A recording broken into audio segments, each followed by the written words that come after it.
예, 오늘의 시황 브리핑 시작하겠습니다. 이제 금리 인하 기대로 증시가 더 올라갈 거다. 이제부터는 경기 둔화를 걱정해야 된다. 이 두 가지가 맞서면서 증시는 혼조세로 끝나는 이제 그런 모습을 보였고요. 9월 미시건대 소비자 심리 지수가 예상치 하회했습니다.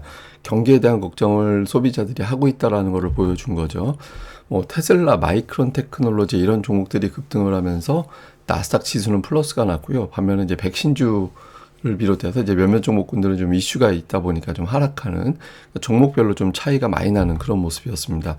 한국 관련 지표는 이제 플러스가 나긴 했는데 전체적으로는 좀 신중한 이제 그런 모습을 보였다. 또 주초에 우리 증시는 뭐 오른다 내린다 이거보다는 이제 업종별로 달라질 것 같다. 이 정도로 보면 될 것 같습니다.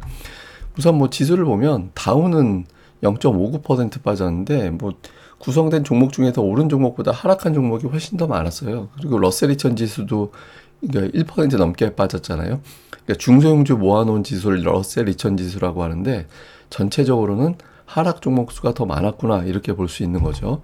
뭐 실제로 업종으로 보면 11개 업종 중에서 오른 거는 4개, 그리고 이제 7개가 하락했거든요. 그래서 전반적인 분위기는 뭐 지수는 그렇게 뭐 내린 것 같지 않지만 전반적인 분위기는 좀 조심스러웠다. 그동안 또 오르기도 했고, 그래서 나스닥만 몇몇 종목들이 올라가고 빅테크가 플러스 나고 해서 오르긴 했지만 전체적으로는 좀 쉬어가는 그런 분위기였습니다. 자, 이슈를 점검해 보면 우선 오늘 나온 지표 중에선 미시건대 소비자 심리 지수, 이거는 이제 미시건 대학교에서 사람들한테 계속해서 이제 물어봅니다. 전달보다 어떻게 된 것 같아요? 경제 좋아졌어요? 물가는 어떻게 될 것 같아요? 뭐 나중에 그 실업률 앞으로 이제 미국의 실업률은 어떻게 될 것 같아요? 하여튼 이런 거 쭉 물어보거든요. 근데 어쨌든 그걸 종합해서 얻는 소비자 심리 지수가 지난달보다 내려왔고 예상치보다 나빠졌습니다. 그래서 일부에서는 이거 계속 소비자 심리 지수가 내려가면 연말에 쇼핑 시즌 있잖아요. 그때 지출에 영향을 줄지도 모른다. 이런 어떤 경계감이 나왔고, 이게 이제 경기 둔화 이런 것들을 또 자극하면서 하락 종목 수가 더 많은 이제 그런 상황을 좀 만들어냈다. 이렇게 봐야 될 것 같고요. 반면에 이제 여전히 금리 인하에 대한 어떤 기대감, 뭐 금리 인하가 되면 증시가 이제 멜트업이 될 수 있다. 이런 주장도 나오고 있거든요. 그러니까 멜트업이라는 건 뭐냐면, 뭐 여러분들 잘 아시는 이제 포모 현상 있잖아요. 내가 주식 없으면 어떡하지? 이런 초조함, 이런 것들 때문에 주식을 계속 매수하는 거 있죠. 뭐 특별하게 어떤 호재가 있거나 경제 지표상의 급격한 변화가 없는데 이런 초조함이 주식을 사게 만드는 거, 이런 걸 이제 멜트업이라고 하거든요. 그래서 어쨌든 금리 인하가 그런 어떤 심리를 자극할 수 있다. 그러니까 이런 어떤 주장을 하기도 했습니다. 그리고 이제 이번에 금리 얼마나 내릴까, 여기에 대해서도 시장에서는 좀 분분하잖아요. 근데 뭐 말이 분분하다지 그냥 0.25죠 뭐. 로이터에 의하면 1990년 이후에 금리 인하한 이제 55건 중에서 60%가 0.25%포인트였다라는 거예요. 근데 0.5는 경기 침체 국면에서, 그러니까 18번의 0.5의 이제 인하가 있었는데 한 번 빼놓고 전부 다 경기 침체 국면이었다. 그러니까 유일한 예외는 이제 작년도 9월이었는데 어쨌든 경기 침체가 지금은 아니기 때문에 0.25가 유력하다. 그러니까 이렇게 이제 보고 있다라는 겁니다. 그래서 블룸버그에서는 7월 말 이후에 이제 러셀 2000 상승이 더 두드러진데, 이게 아마 금리 인하가 되면 이런 어떤 중소형 기업들 같은 경우는 돈을 아무래도 빌려다 써야 돼. 그런 기업들이 많죠. 그러니까 돈을 많이 버는 기업들이 아니니까. 그러면 대출 이자가 줄어들게 될 거니까 러셀 2000의 재무 상태가 좋아지지 않을까? 이렇게 돼서 수혜가 될 것이다. 그러니까 이런 어떤 주장이 나오기도 했습니다. 그리고 이제 증권사들별로는 뭐 금리 인하의 전망을, 횟수 전망을 더 높이는, 더 많이 내릴 것 같아. 이런 분위기들이 좀 늘어나고 있죠. 그래서 금리 인하에 대한 기대, 이건 있는데 일부에서는 경기를 걱정해야 되는 거 아닌가, 이런 것들도 좀 겹치면서 전체적으로 증시가 좀 혼조세 보이는 그런 이슈가 됐던 것 같습니다.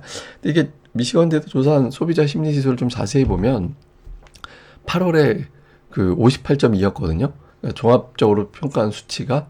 근데 지금 55.4로 내려갔어요. 그리고 이제 현재 지수, 지금의 경제 상황은 어때요? 라고 물어봤을 때 지금 현재는 61.7에서 61.2로 그냥 약간 내려간 정도인데, 저 기대 지수라는 건 뭐냐면 앞으로 어떻게 될 것 같아요.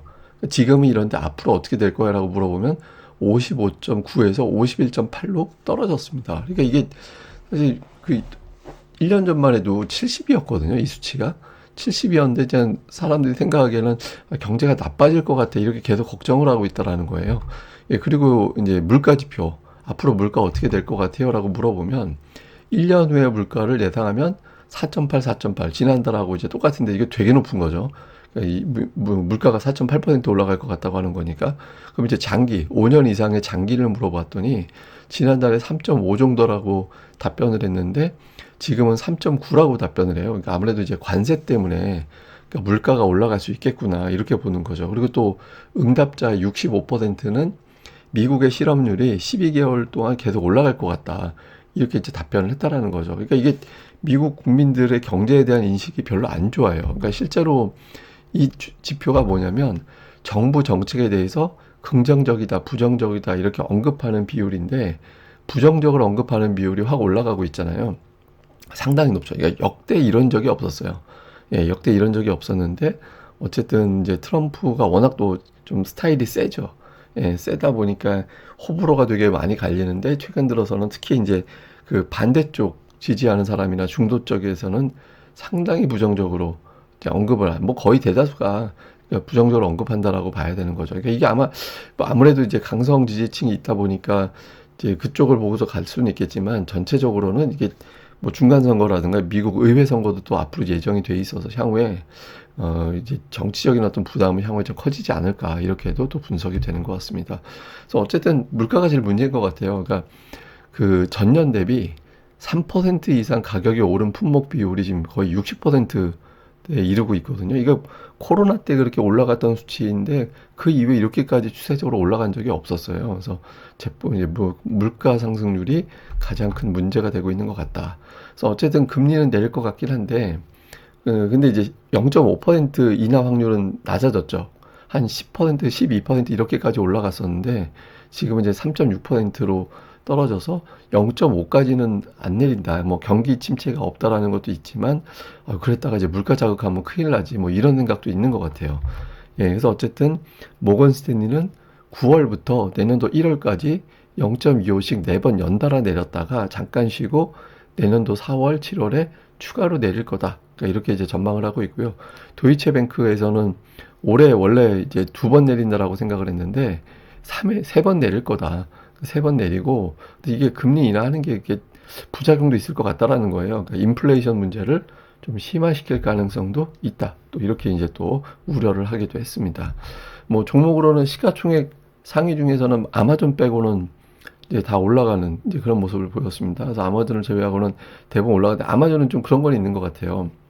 그, 이게 수입 품목을 갖다가 이제 판매하고 이렇게 되는 것도 있잖아요. 그러니까 관세 때문에 아무래도, 품목 가격이 올라가지 않을까? 그러니까 이런 우려도 좀 일부 있는 걸로 보여지고요.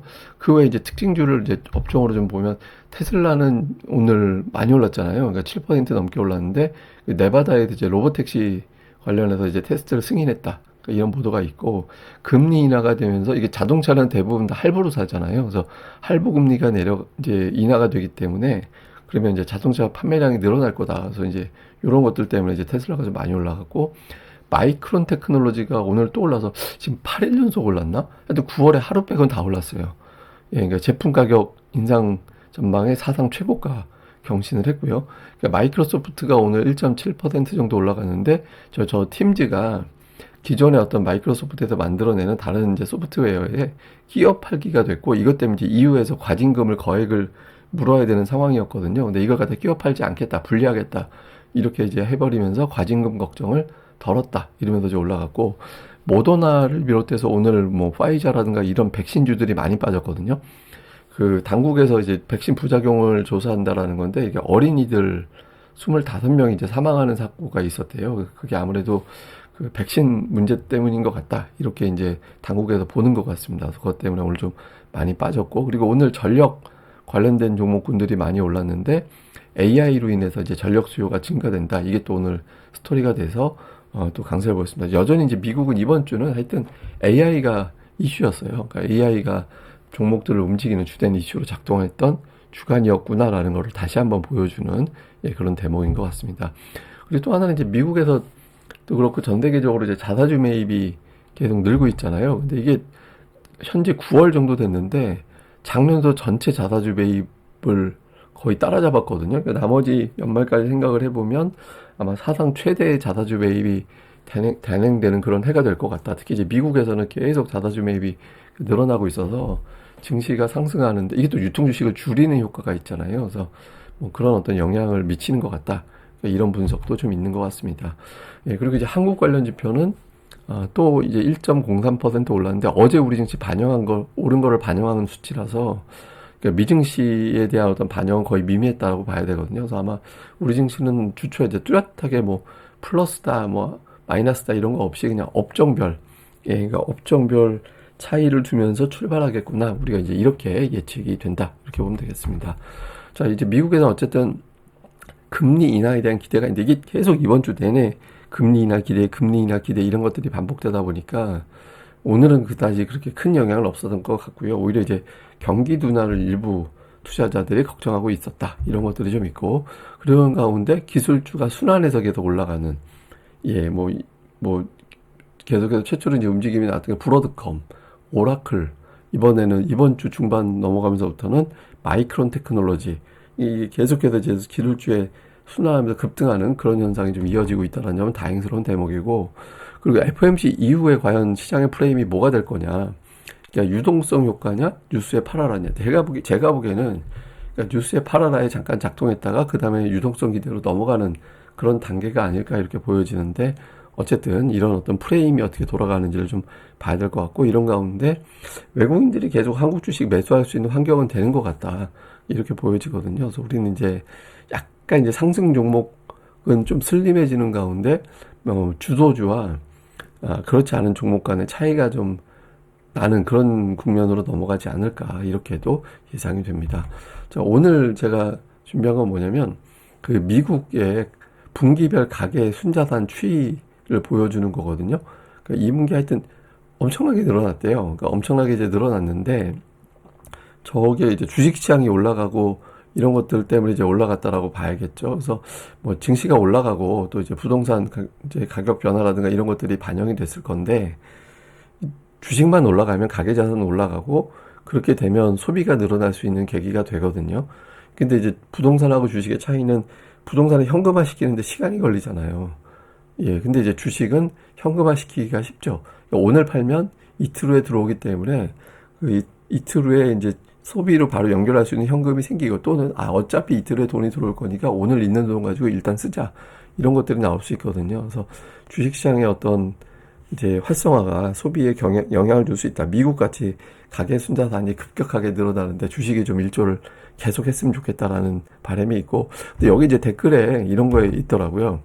3분의 1, 이 순자산 늘어나는 거에 3분의 1은 상위 1% 부유층이 한 거라서 일반 서민들은 그렇게 큰 효과를 못 누리고 있다. 이런 주장도 있긴 하거든요. 근데 이제 어쨌든 우리 증시는 소액 투자자들도 좀 수혜를 많이 보도록 특히 코스닥에 투자하신 분들 이런 분들이 이제 좀 수혜를 많이 보도록 좀 주식시장이 계속 활성화돼서 이게 엄밀하게 보면 예를 들어서 금융주 많이 올라간다고 하는데 금융주 일부 종목은 외국인 지분율이 70%가 넘어요. 예, 그러니까 이제 일반 개인 투자자들의 수익을 많이 내기 위해서는 이제 코스닥에 있는 종목군들이 많이 올라가는 게 도움이 되거든요. 그래서 코스닥 시장 활성화에도 또 많이 좀 아이디어가 좀 나왔으면 좋겠습니다. 예, 그럼 또 오늘 하루 또 주말 잘 보내시고요. 저는 다음에 뵙겠습니다. 이 방송 구독하기와 좋아요 꼭 부탁드립니다. 감사합니다.